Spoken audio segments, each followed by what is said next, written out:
But I got this recording right now. I wanted to ask you a couple questions about what was your instinct, getting off the subjects here. What was your instinct, and I've got a purpose for asking you this. Good. What was your instinct about whenever I took you up to Grand Rivers, Kentucky, and I treated you for a meal up there in Patty's 1800 first settlement?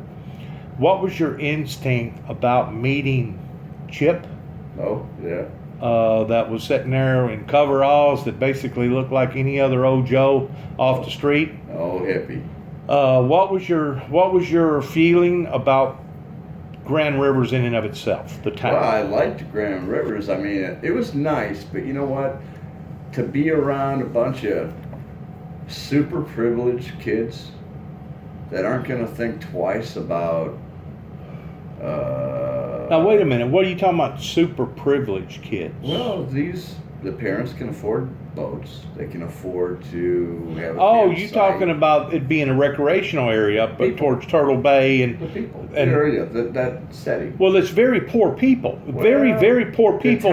The town itself. The town folk. The town folk itself started out originally as very poor people. Sure.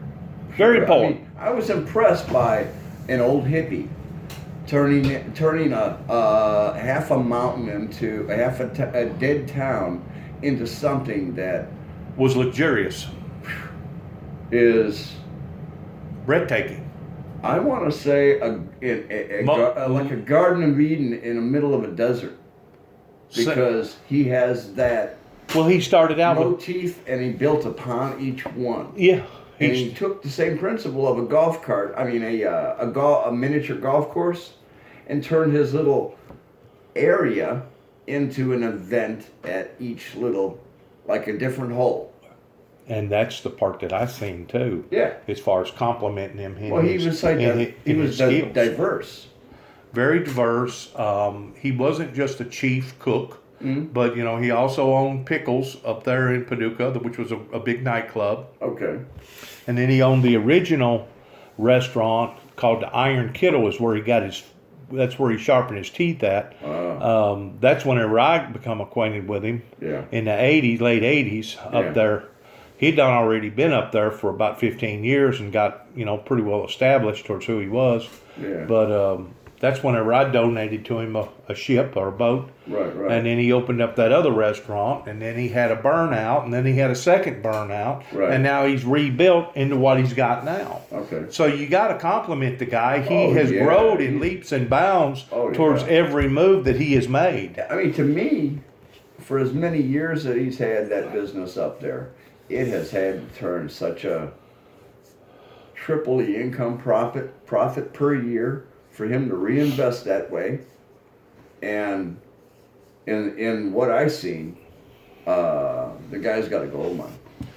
And I'm sure he's got now investors. Oh, I'm sure. that has buddied up with him. Maybe. They have. He's got more than just one person now. I'm sure a lot of them people that are drawn to that boat life. Yeah. And that has everything. Right around the Tennessee River, right there at the Kentucky Dam. Sure. And that has roots in the area. They probably invested into the Patty's restaurant or a clothing store, a department store. In his corporation. Yeah, incorporating something right there in that same area. Oh yeah, sure. Because they can now identify that this is more than just an ideal. Now it's turned into a reality. It's not just a dream. Not talk. Now, it's no longer talk. Now this is reality towards making investments. Oh yeah. Whenever I got associated with them, like I said back in the 80s, I didn't know that group of people up there. Right. And of course they didn't know me. Right. And I told you that I spent entirely too much time out there in the woods, and that must have concerned a bunch of people because they're kind of superstitious in somebody coming into that area and all of a sudden making themselves known. Oh yeah.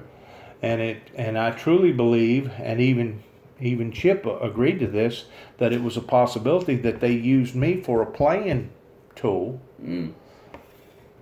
a card, in other words, to help to establish by getting that bridge built on the other side of that dam, That way they could have opened the dam up primarily just for a walkway and an amusement park. Sure. Yeah, maybe. And that's basically what the levee of the dam is now. It's just basically an amusement park for people to walk or bike, people to fish off of, drive through, and turn it into a luxury area. Yeah, they'll turn it into a observation deck. Yeah, an observation deck. At the expense of the taxpayers. Oh, of course. The taxpayers don't want to pay for that. Well, the taxpayers paid for that bridge. Well, I'm sure they paid for a whole lot of that. About $200 million for the bridge that they put up about a quarter of a mile from there. But they used me to do it. Sure. By saying that I was a potential terrorist or a potential threat to that dam. And the thing about it was, I never was a threat to that dam. No, but you were somebody, one of them cops or one of them feds, seen an opportunity and said, wait a minute, the waterways, we got to protect the waterways. How do we do that? How do we get that funding? Well, somebody told them. And they says, wait a minute, all we need is a pawn. So I was being played as a pawn. It was either that or because they literally shut that dam down for about 3 hours and come down there with federal diver dogs and stuff and acted like that they was searching for bombs on that dam. And the whole time they confiscated my truck in Paducah, Kentucky, and took it to a state trooper pound in between Paducah, Kentucky and Mayfield, Kentucky. Oh, and use a robot on it? I don't know what they done, but they supposedly went through it hide and hair. Yeah. Ain't no telling what they done or planted on it or whatever because I was out of the presence at the time. Yeah. And they took me, arrested me, or they didn't actually arrest me. They was just holding me in, what they call it, whenever they hold you, they don't actually arrest you. They detain you. They detained me long enough to make an evaluation that I needed to go to Four Rivers Behavior Center to a psychiatric ward and be evaluated by professional doctors. Okay. After that, I got evaluated by these professional doctors. The professional doctor said, there's nothing wrong with Mr. Jackson. Y'all need to let him alone. Y'all made a mistake. Yeah. And then they drove me back to where I thought my automobile was, and basically just dropped me off in the middle of a damn cemetery. The following next day, hell, I had to walk 12 miles or hitchhike 12 miles just to get up to where my automobile was supposedly in a compound. I think I would have called the news agency at that point in time. I should have had. Yeah.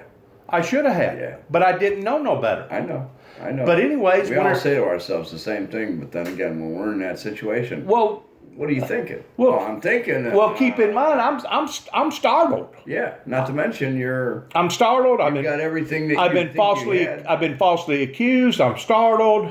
I'm in a state of panic. I'm in a state of insulted. On top of that, insulted. Yeah. So I go down there to the state trooper office and I get to question him. I want my truck. The guy makes 4 or 5 telephone calls, and about 45 minutes later, he goes, "Well, you can get your truck, but it's going to cost you about $180 to get your truck." I go, "Excuse me?" Towing fee. I go, "There wasn't no charges placed on my life last night pertaining to y'all arresting me or apprehending me. There was no orders from the doctor.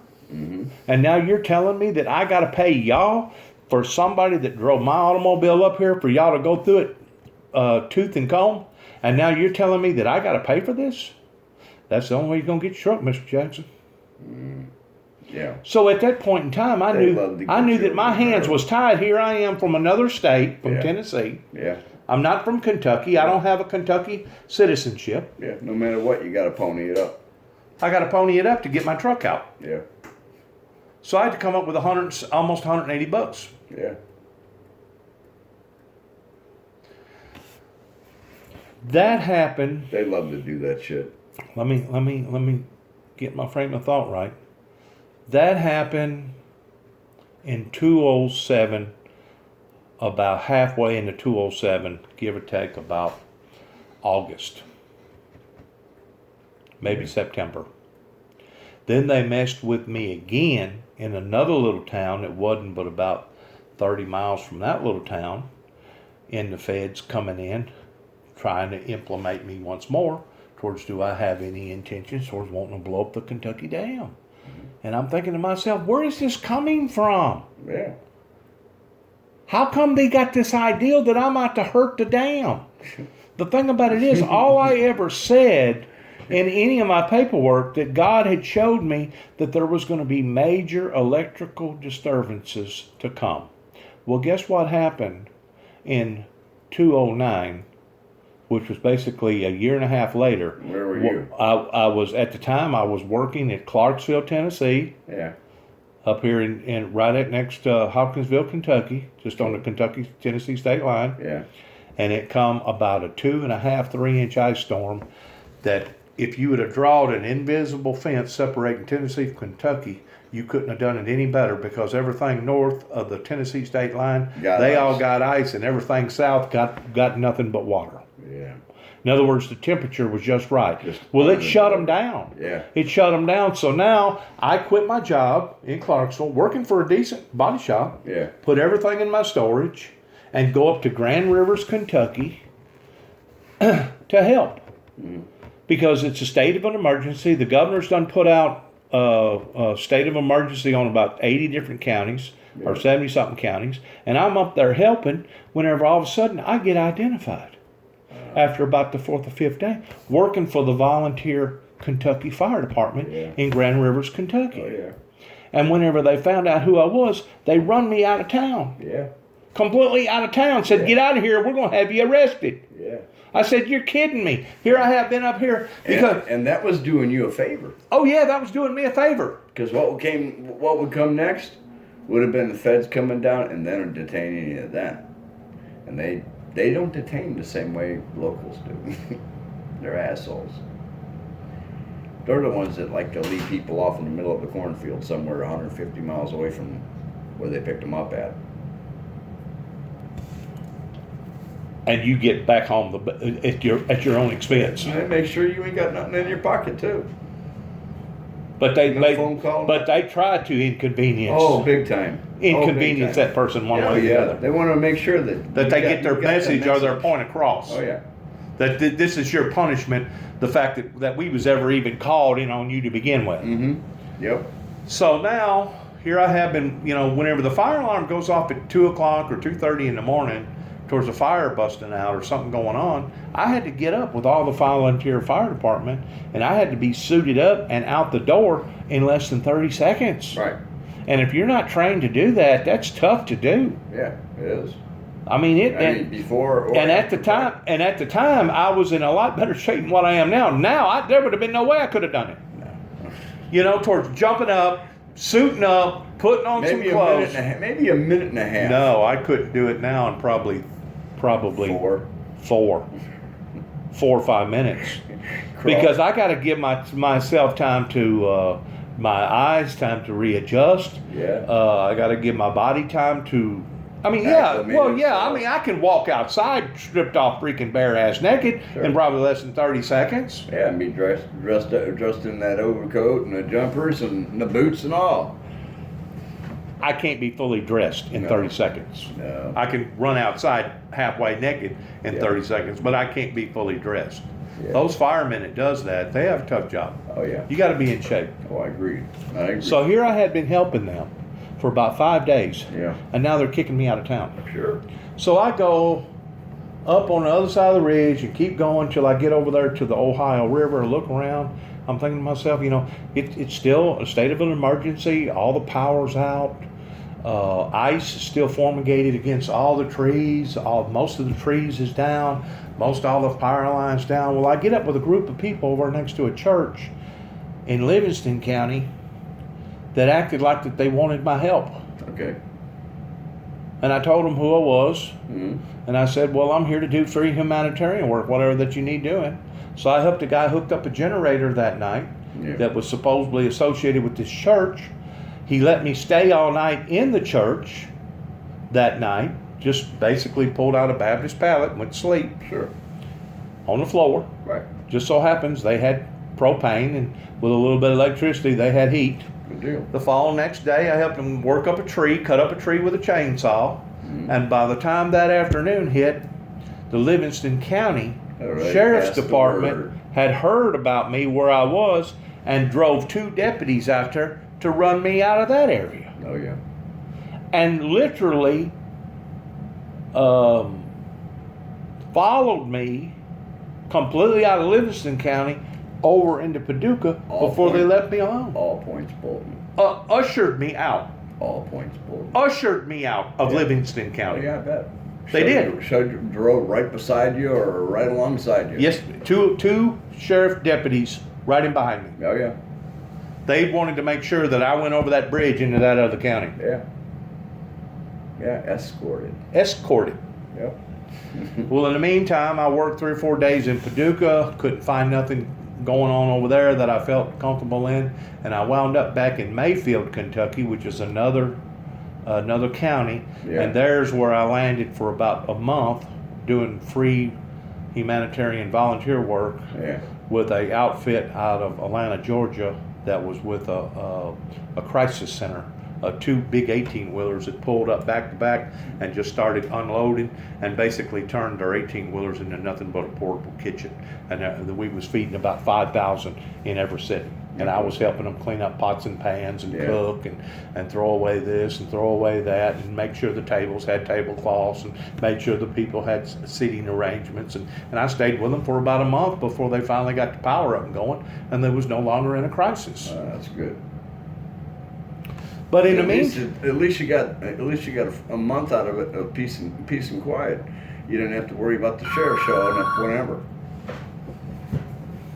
Excuse me. to that extent, you're right. Hello.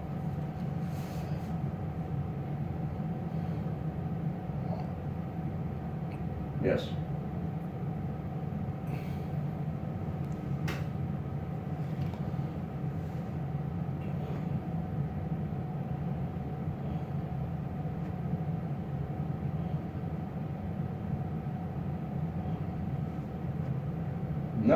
Nope, not old enough. Like I told the guy earlier, nope, not old enough. Not on Medicare. Go away, you bother me. Panhandlers, Oh yeah, beggars. More beggars. More beggars. Trying to get my information. In the meantime, I went down to the Tennessee side because all LBL still at that time was still shut down. Yeah. And I couldn't camp primitive. Okay. It was colder than snot, man. Colder than snot.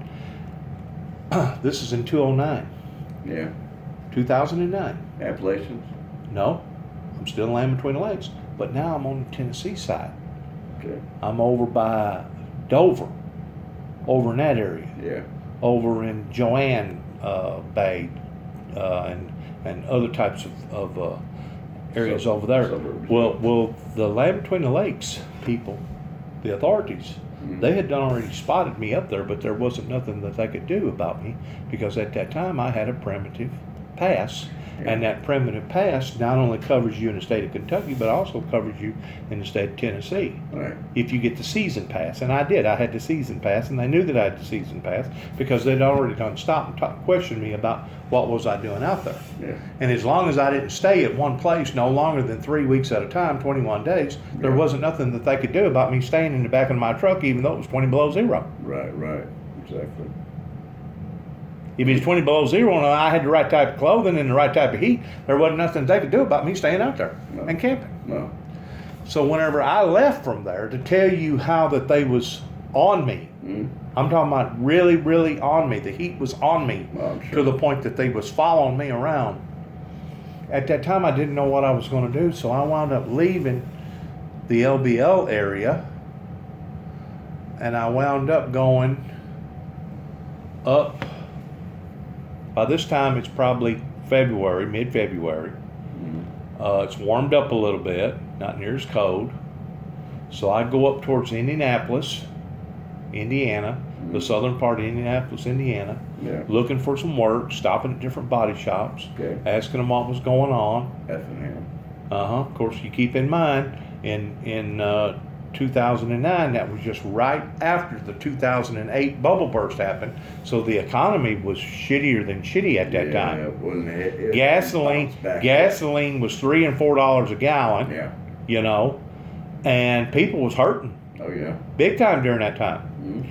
Well, I didn't find nothing in Indianapolis, or in Indiana, the state of Indiana. Right. So I moved on over to the next state, Okay. which would have been Ohio. Right. And I worked Through the Cincinnati. Dayton, Yeah. Ohio area, the Columbus, Ohio area, all the way down to Cincinnati, Ohio. I'm going way north by this time. All different body shops. In looking for jobs, Yeah. looking for opportunities. Yeah. Still had my little trailer, still had all my tools, pulling myself, kind of like a gypsy style, Yeah. one horse show. Oh yeah. Wound up crossing over the river there in Cincinnati, going over into Florence, and God must have been with me in Florence because a church group identified that I was in bad need and actually paid for a hotel room. I mean, staying at a hotel for 2 nights until I could try to get my life in order, and paid for it. That's nice. That was nice. Yeah. But I wound up leaving Florence, Alabama, which is in the northern part of Kentucky, and going down to Big Bone, Kentucky, and that's where I stayed for about a week at a church because they had went through the same process towards all their electricity being off. Right. I mean, it was a big ice storm, Sure. and they let me stay there for give or take for about 4 or 5 nights until finally I decided I was going to leave. As I was leaving, Before trouble caught up with you. it did catch up with me. Yeah. As I was leaving Big Bone, Kentucky, going back into Florence, Yeah. I done already stopped off at a Cadillac dealership, done stopped off at another body shop, and all of a sudden I'm driving down a 4-lane road, Yeah. broad daylight, give or take about 12 o'clock, and I see blue lights in front of me everywhere, blue lights in both mirrors everywhere, and they're hemming me up No shit. in the middle of broad daylight. There's about, give or take, about 8 cop cars in front of me Do you happen to remember? and about 8 cop cars in behind me. I swear to God, I'm not exaggerating this. Yeah, but do you happen to remember at that time if the governor or somebody else was viewing the flooding or something like that at that time? No, but what they had me marked as being the weeping wolf at that time, Okay. because they had taken some pictures off of my automobile. You know that one center picture that's in the back of my truck? It says the weeping wolf. Somebody had taken a picture of that, and they was disguising me as me being the wolf at that time up there in Kentucky, northern Kentucky. So now I'm forced to get out of my vehicle, stand backwards, put my hands on my head, walk backwards, get down on my knees, lay down on the flat of my belly, and they arrested me right there on the spot. Take my truck, pull it over to the side, and take me to the precinct, have me fingerprinted, take pictures of myself and everything. And I'm in there, give or take, about 45 minutes to an hour.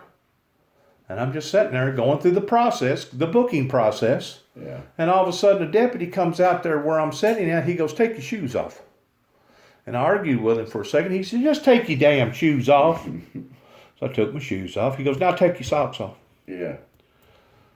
So by that time, I'm beginning to discover, something's funny about all this. They're wanting me to take my shoes and socks off right here in the middle of the lobby where they do the booking. Right. Took my socks off. The guy looked at me. He hollered up at the cop. I guess it was the captain or the lieutenant or whoever it was in behind me. Mm-hmm. "No, this ain't him. Misidentity. He's got all his toes." Like somebody's gonna identify somebody because he ain't got no toes. Was it for rape or something? I don't have a clue. Yeah, it's got to be something like that. I don't have a clue. I just know that their accent up there was different. How they spoke was different. Yeah. Their whole concept in eastern Kentucky's different. Yeah. It's almost like a different brog Okay. because you're getting up there pretty close to the Hatfields and McCoys. Well, yeah. Up in that part of the neck of the they've woods. got that slang and twang to their voice. They do. Yeah. Big time. To the point that if you don't know what they're saying, you won't may not understand it. what they're saying. Yeah. Yeah. I had a couple of Alabama nephews that, I tell you, when they talked, you could not understand a word they were saying. And if they slowed it down, then you could. Right. But it was the accent of the brog that made it difficult to understand them. But anyways, they took me back to my truck Okay. and they dropped me off. And they said, "Have a good day." At that point in time, they had already put the fear of God in me. Yeah. They'd put the fear of God in me towards not only what went on in 2007 in Grand Rivers, not only what went on in Aurora, Kentucky, towards them trying to provoke me, and for me to voluntarily saying, yeah, I had something to do with the intent of wanting to blow up the Kentucky Dam. Yeah. But now these events has happened in 2009 towards being run away from Grand Rivers. Yeah. And I know that the land between the lakes was watching me, and now I've just got through being a shakedown in the middle of broad daylight in Florence, Kentucky. Would you not have been concerned towards knowing that they was after your ass? Oh, yeah. So guess what I done? You're aware of it. Guess what I done? Posted it that you're aware of it. I filled my truck up and I started heading back towards Tennessee. Mm. And I drove and drove and drove, and I drove through Nashville, and I drove through Memphis, and I kept driving and didn't stop driving until the following next day whenever I stopped in Dallas, Texas. Just outside of Dallas, Texas. Once more, the work was shittier than shitty. Yep. Everything had shut down at that time. Oh, yeah. Gasoline was like $3 or $4 a gallon. Sure. And I'm thinking to myself, my God, they're after me, and why? Yep. Why are they after me? So I rambled around down there in the Dallas to Plano, Texas area. I called up my cousin. I let him know what was going on. I go, man, I don't know what's happening here, but these federal agents have got some sort of a vendetta against me, and they're after me.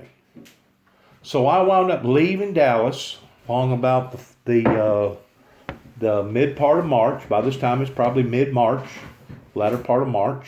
Yeah. And I go up to Oklahoma City, Oklahoma in 2009.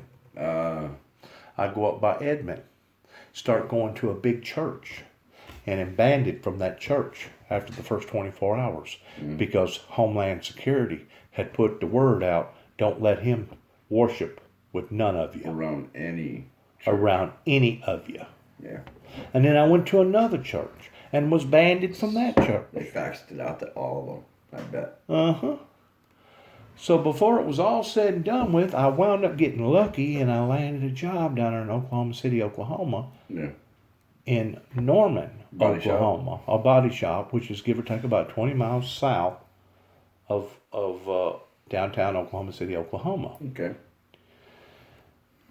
I worked for these people. I got me a in-town stay. That's how I'd been staying in different places. Sure. If I wasn't staying outside and getting snowed on and having the elements freeze up on me. But I worked there for a solid week, and I found out that Friday that you don't get a check, DJ. Why don't I get a check? Well, they hold you back a week here. Oh, wow. Hold me back a week. So I had to wait till the following next week before I could get my check to have some free money, right? Yeah. So whenever I got my check, which was give or take $700-800, pretty nice check, Yeah. I decided to cash it. I'm going to go splurge. I'm going to go down to downtown Oklahoma City, Oklahoma. And I'm going to go down there and just check things out because I heard about that event happening pertaining to the Oklahoma bombing. Yeah. That night, whenever I went to the Memorial Building to check out the Oklahoma park where the incident happened, was the night that I got apprehended again by the feds. Was the night that they planted a bomb in the back of my truck. I was handcuffed from about 8 o'clock that afternoon to 6 o'clock that morning before they kicked me out of the cop car and said, good luck, Mr. Jackson. That was after they destroyed the back end of my camper by planting a bomb in it. The very Trying to blow up the explosive device to disarm it. That was what that they was. That's how they covered their ass. That's how they covered their ass. Yeah. But the thing about it was, it never was no explosive device. You could have a can of W-40 in the back of your truck, and when they go to X-ray it, that's explosive. That's an explosive. And they would do the same shit. Take a shotgun and shoot the can through the. How about hairspray? Yeah, either way. Either way. How about deodorant? Yeah. If it's in a pressurized can, That's considered it's an explosive. That's an explosive device? Yeah. What? That's how they categorize the shit. That's how they determine what is a Class X felony and Class X explosive. Well, All the explosives we deal with are A, B, and C. I'm just letting you know that the night that we left Grand Rivers at that restaurant, Yeah. you had a pretty decent little meal. Oh, yeah. We sat around, listened to some music for a while. You met the main honcho, Chip. Oh, yeah. Nice guy. You seen his dreams, how that they was coming true, Oh, yeah. which took money to make that all happen. You seen the president's room. Sure. I told you about The Lincoln letters and all that other stuff. Right. Things about the president. but I told you about how that I had done a thorough investigation whenever Kennedy flew over that piece of property, land between the legs, Yeah. and less than a month or so he was assassinated, that I linked those dots together Sure. towards being associated with each other. But whenever me and you left that night, we first went to a campsite that they wouldn't even let me in because I wasn't permitted to go in there, Yeah. which is understandable. You know, late at night, all Night the security. nice night security, all this Covo stuff They going got their on. rules and regs. Right. But we went to another campsite, Sugar Bay, Yeah. which was right there where I had spent almost a whole total year in the span of about a 4 or 5 year period, Yeah. living in the woods like Jeremiah Johnson. That night, Well, they didn't have camps. They didn't really have campsites back then like they do now. yeah, there were still campsites, but it wasn't near as predominant as like it is now. Right. In other words, didn't near as many people know about Sugar Bay campsite 30 plus years ago. It was there, Yeah, it was. but people it was didn't. actually more like Jeremiah Johnson. It was actually more like Jeremiah Johnson. To where if you go out there and stay now, you're liable to bump into somebody because there's too many people. That give or take about 3 to 5 million people comes easy. down there and visits every year. Easy, yeah, I think so too. So if it ain't bikers, it's hikers. If it ain't You know, hikers, those it's big boats we've it's seen? it's bird watchers. If it ain't bird watchers, it's people just Fishermen. being naturists or fishermen or people out water skiing or whatever. Yeah. But that night, Yeah. you had a feeling of fear, Oh, uneasy. uncertainty. Well, And that night in Trigg County, there was a murder that happened because they found a woman's body in a container. in a container. Yeah. And you don't tell him. That they claimed somebody in Texas had done. Yeah, I don't know about Texas, but somebody. The point that I'm trying to make is this. Yeah. They have cleaned up their act a lot in the past 5, 7, 8, 10, 15 years up in that area. But whenever I first went up there 30 plus years ago, Sure, dumping a body wasn't not uncommon, was it? no, not for those people up there. No. Because during the time between the 30s and the 60s, whenever they finally declared Land Between the Lakes a What it loss of what it is now today, Yeah. they would lose 10, 12, 15 revenuers a year towards revenuers that walk up on a steel, and the next thing you know, the revenuers would just up and disappear. Of course. No, Whenever you have that kind of land mass Yeah. and all that woods Yeah. and all them creeks and all them You rivers, get a certain mentality.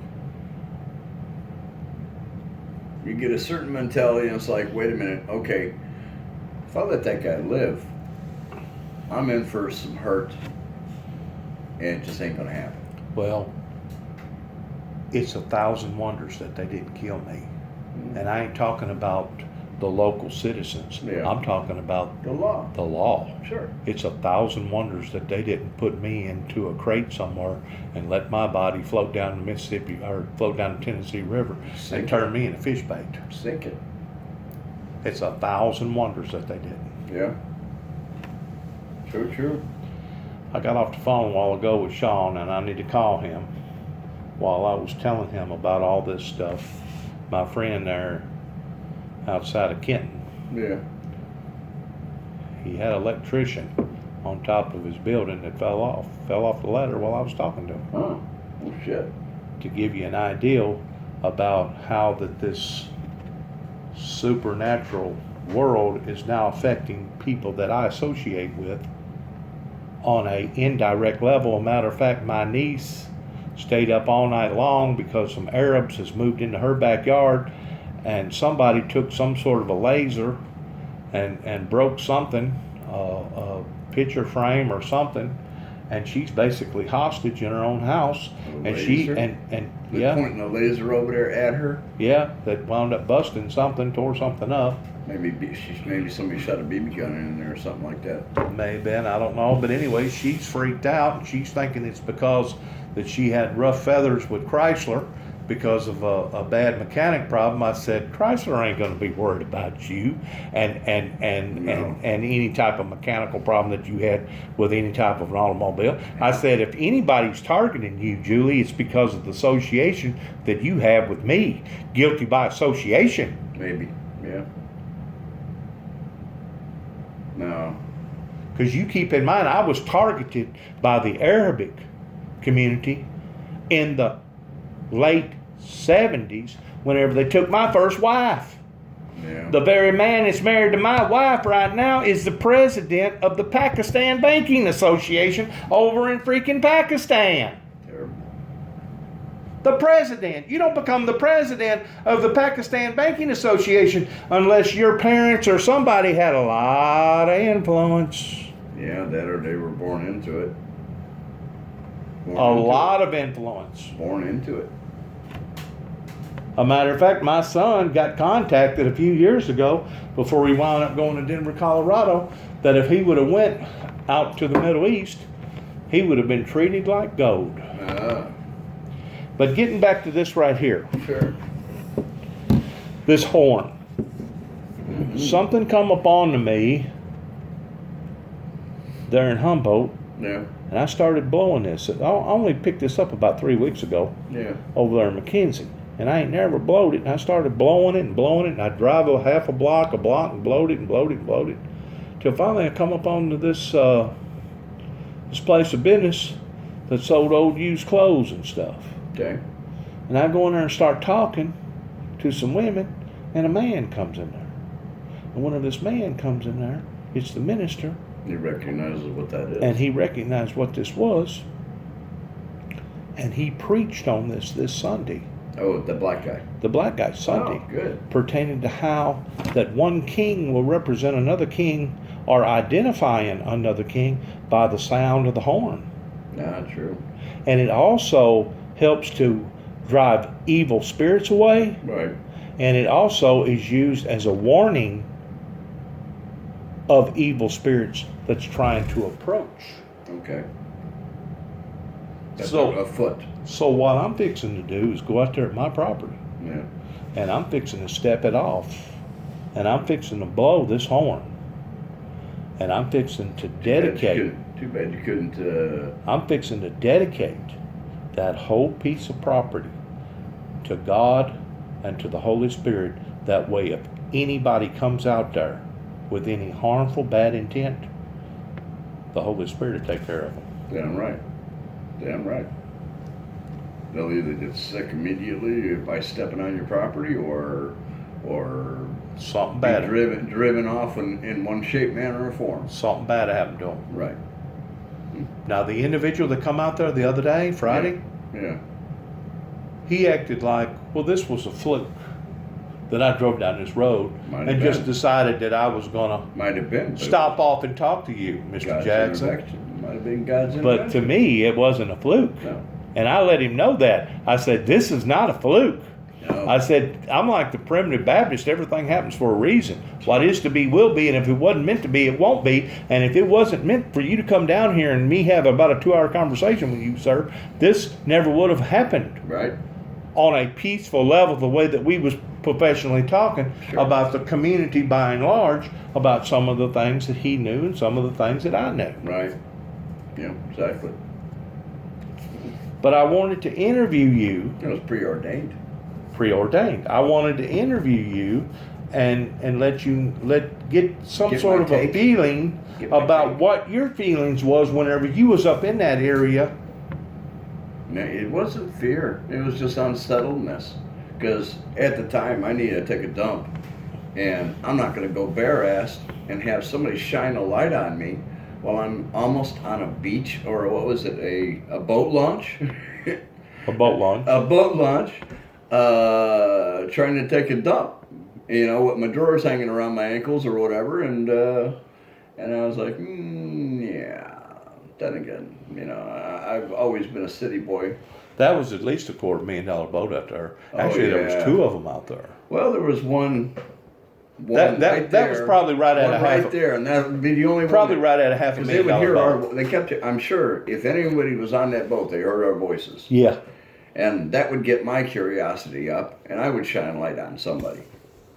Just to see what was going on. Well, who's out there? You know? Yeah. It's like shit in my own backyard, you know? Right. Even though it's a beach or a boat launch. Or a camping area. Anything. If it was a bear dump, it would be a different story. You'd expect that out of a bear dump. But anyways, I thought I'd let you know that about this horn. Yeah. Shova. That it helps to drive away evil demonic spirits. Yeah. Now whoever had that Yeah. probably used it for that same purpose. But then again, they may have had it and didn't realize what it was for. They probably use it for decoration. Decoration? Pretty much. Think so? Yeah. I mean, if there was any tassels on the very ends at the top, I would say yeah, probably. You know, where you hang it. Then I would say decoration. But maybe that's functional. You know, maybe the reason why they had it was they actually blew it. Do you got anything I can sanitize it with? Sanitizer? Clean it with? Sanitizer. You got some sanitizers? Yeah. Because I don't know what that guy done with it, and I don't know what all where he took it and what he done with it. Hand sanitizer. I mean, you don't have no Lysol that I can spray? Well, I think so. Probably. I figure with the cobalt, you got cases of that stuff around here. Well, you know. Cases and cases and cases of that stuff.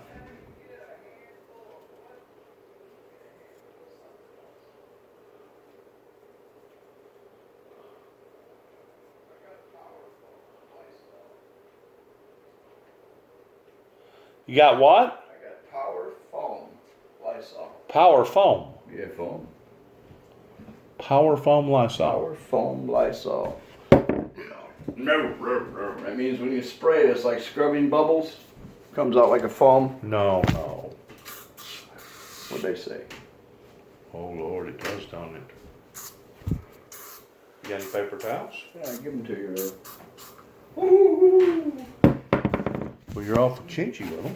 Oh, come on. Very sparingly, ain't you? Oh, you know how many times this woman fills this up and I hear about it? Don't you ever putting fucking papers up? Towels back. What are you talking about? I only used one. I hate to go to a restaurant and they only give you one paper towel. Right? You got one napkin. One little paper towel. It's I got like one going to the napkin. bathroom It's to like- wipe your tail and you only get one piece of toilet paper. Tell them, hey, I'll trade this in for the three seashells. See that movie? What movie? Oh, I think it was Demolition Man. It was where Stallone was a cop who was brought. He was a cop wrongfully accused. He was frozen in a block of ice in a frozen prison, and this bad element that was his. What was the name of the movie? Demolition Man. Okay. And it had Sandra Bullock in it, and she played a police officer, and she says, "Well, for an old criminal with old ways, because everybody else was so prim and proper, and the cops didn't even arrest you the way we do. Right. They did everything all pansy style. Would you please put your hands above your head and all that other goofy shit?" Okay. Well, they needed an old school, so they brought Stallone out. Well, same deal. cryogenics, all that other stuff. He comes out, and they had to go after them, and they had the same stuff. 3 seashells. He says, man, I gotta go to the bathroom. She says, okay, I guess I gotta tell you about the 3 seashells. Huh? What? Whatever. He just keeps going. He gets in the bathroom, he's sitting there, and he's looking around for the toilet paper, and he says, what the hell's a fucking toilet paper? and he goes back out, and he says, well, I found the 3 seashells, but they didn't do a thing for me. Where the hell's the toilet paper? Oh, we don't use paper no more. We recycle. And we use the 3 seashells. He says, okay, I never figured it out. Never asked, never again. He says, hey, I just shit on my hand and wiped it off. Washed it out in the sink and kept going from there. He says, I couldn't even imagine anybody scraping 3 she cells. Do I have your permission to drive away the evil spirits from this house? Go ahead.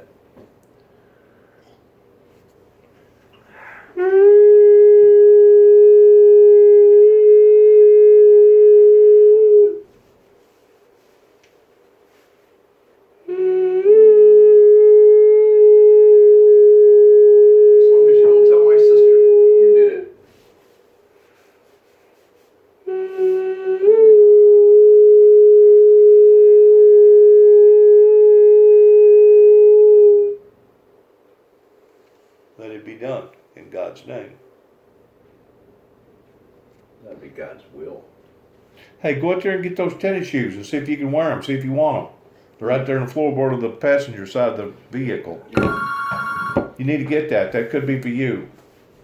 Delivery stable, 1 horse left. Could be a lot of things. Delivery stable, 1 horse left. Hello? Hello? Delivery stable, 1 horse left. Hello?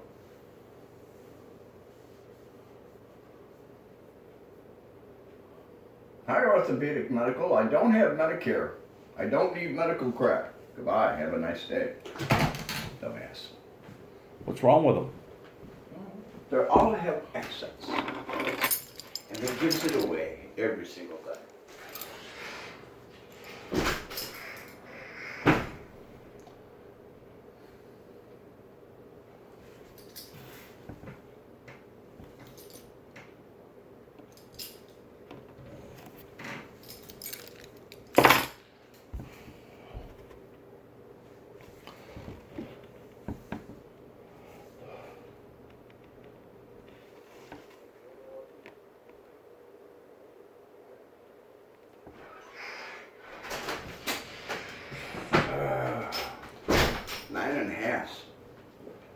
What size did you say your shoe was? 10.5.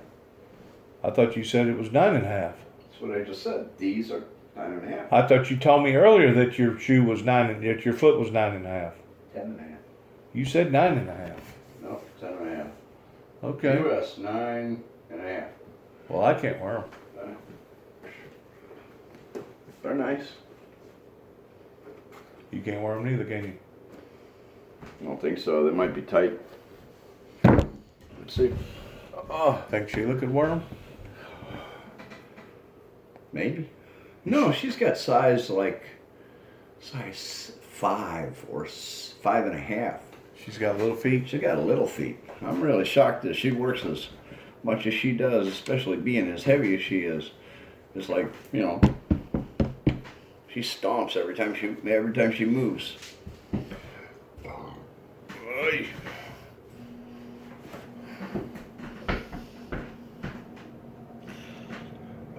My toes right there on the end, but it was comfortable. Think you can wear them? I think so. Yeah. Won't let them go to waste. Are they a high-dollar shoe? I don't know. Never heard of them. Airwalk by, what was it, Goliaths? Classics. Airwalk. I bet they're a high-dollar shoe. I bet it's $70, $80 shoe. According to his mother, he ordered those online. Really? And had them come. If you can wear them, I'll give them to you. Yeah, I'll take them. Now, if you can't wear them, and if you're going to just throw them away or discard them. Oh, I won't waste them. I won't discard them. Made in China, but hey, still, if it's comfortable, it's comfortable. It's got I guess it's got some sort of a air padding to it. Yeah, in the sole. In the sole. Yeah. But he only wore them once. Ain't much of an arch. It's only got that little bit of. Look, it's embroidered in the bottom right there. Yeah, same name as right here on the front. But it's got like a snake-looking thing right there. No, it's a guy like this. Is that what that is? Yeah. Monkey. Just think about a monkey. Airwalk. Yeah. It's probably a pretty decent shoe. Fits.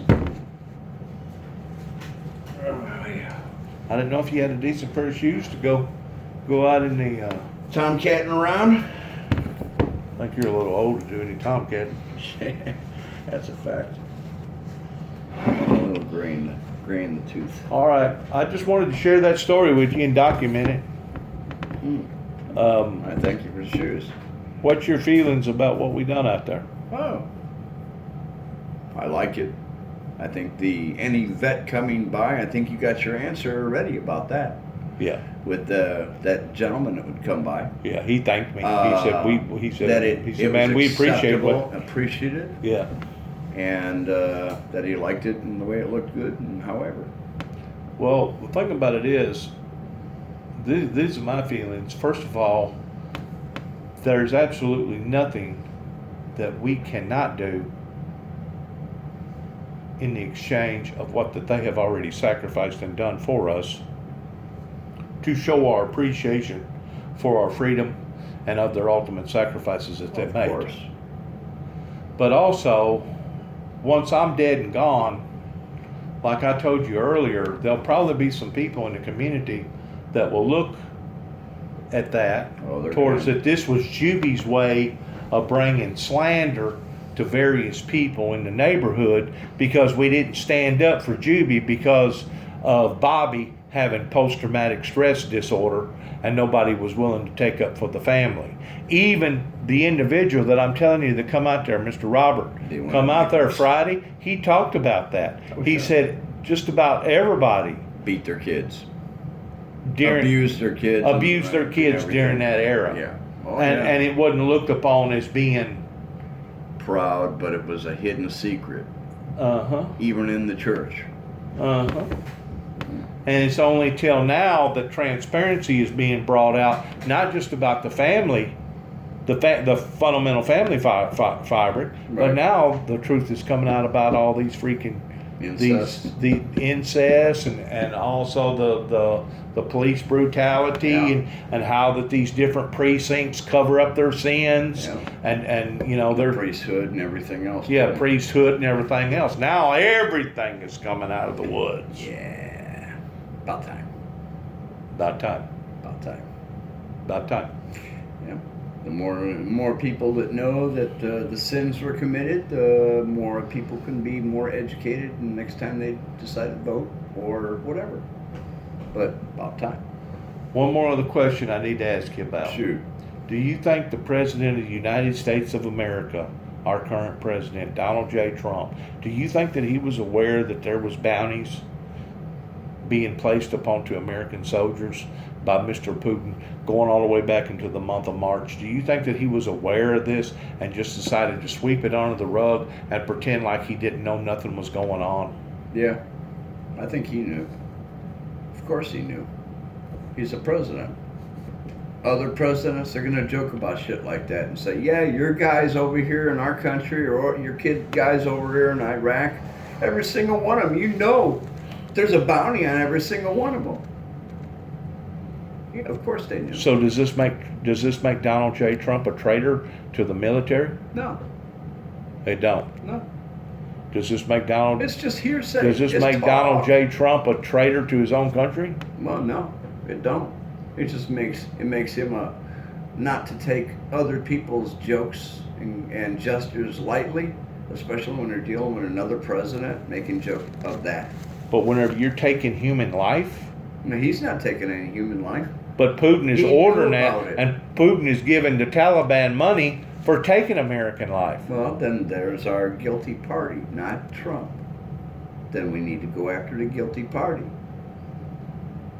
But just like Donald, Listen, but not just like, everybody's a but just tool. like Donald Trump, not standing up for the Ukrainians. Everybody's Okay, a tool. and our Congress said, yeah, he done something wrong, but it wasn't wrong to the extent of it being an impeachable offense. Has Donald Trump turned on free, open, fair democracy to the point that now he's standing up more so for people like Putin or people like China, Russia? I mean, people like the Russia. I mean, the people over in China are other known. Who is he? Trump. Saudi Arabia, China. He's buddying up with Saudi Arabia, buddying up with China. All the big money companies, countries he deals with. He's always dealt with. So he them. really don't care nothing about the average person He's there here in to the do a United job, States. That's all. To do what job? Job. To do a job for the rich or do a job for the people? Oh, he's doing a job for the people. No, he's doing a job for the rich. He's hoping. He's doing a job for the rich. Can't help because that 1%er are the people that's in control. It is what it is. It's the 1%ers that's in control. You don't know. I don't know. The news that reports it, Something's wrong. We're $25 trillion in debt. we were in debt long before he got there. So now you're standing up for it. Oh yeah, sure. I got to give all my presidents chances. Why? Because I voted for him. I made a mistake of voting for him. You gotta back your dog in a race. You gotta back somebody. We backed it. So he was the lesser of the two evils, either voting for him or voting for Hillary, right? That's a fact. Yeah, we didn't need a new coach. So are you going to do that again this next election? You're going to vote for the lesser of the two evils? I think I'm gonna. Really? Yeah. So that's what floats the boat in America's way pertaining to our political affairs, Whichever is one. that we're going to vote the lesser of the two evils again and again and again and again until finally we become evil ourselves. Well, or we get sucked into that evil mess that we created. I think we're already there, don't you? Oh yeah, I think we're there. I think we're there the last couple of times. $25 trillion in debt, over 2-point-something million people incarcerated. It only took 3 presidencies, 12 years. To ruin us deep, long and To ruin us. We're ruined. They've given away the farm. We don't stand a snowball chance.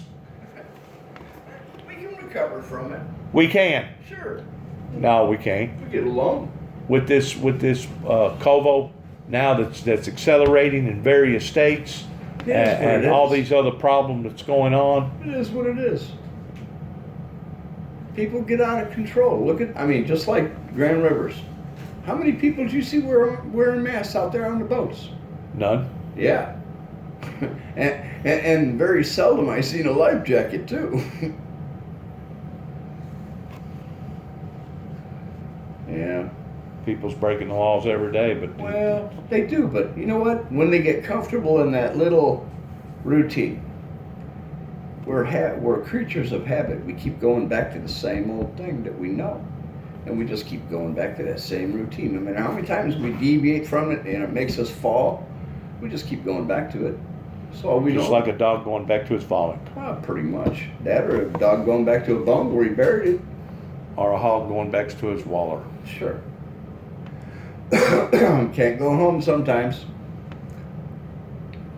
Just like that gentleman that come out there Friday Yeah. that said that he was digging up some old bones towards some old roots that he had planted years and years ago, and even though he moved off, he never forgot about those roots. That's right. I wonder if he buried any little army men or antiques in his backyard too. Well, I gotta go. All right, buddy. Good luck to all of us, is what I always tell my viewers. Thank you for letting me interview you. No, not a problem.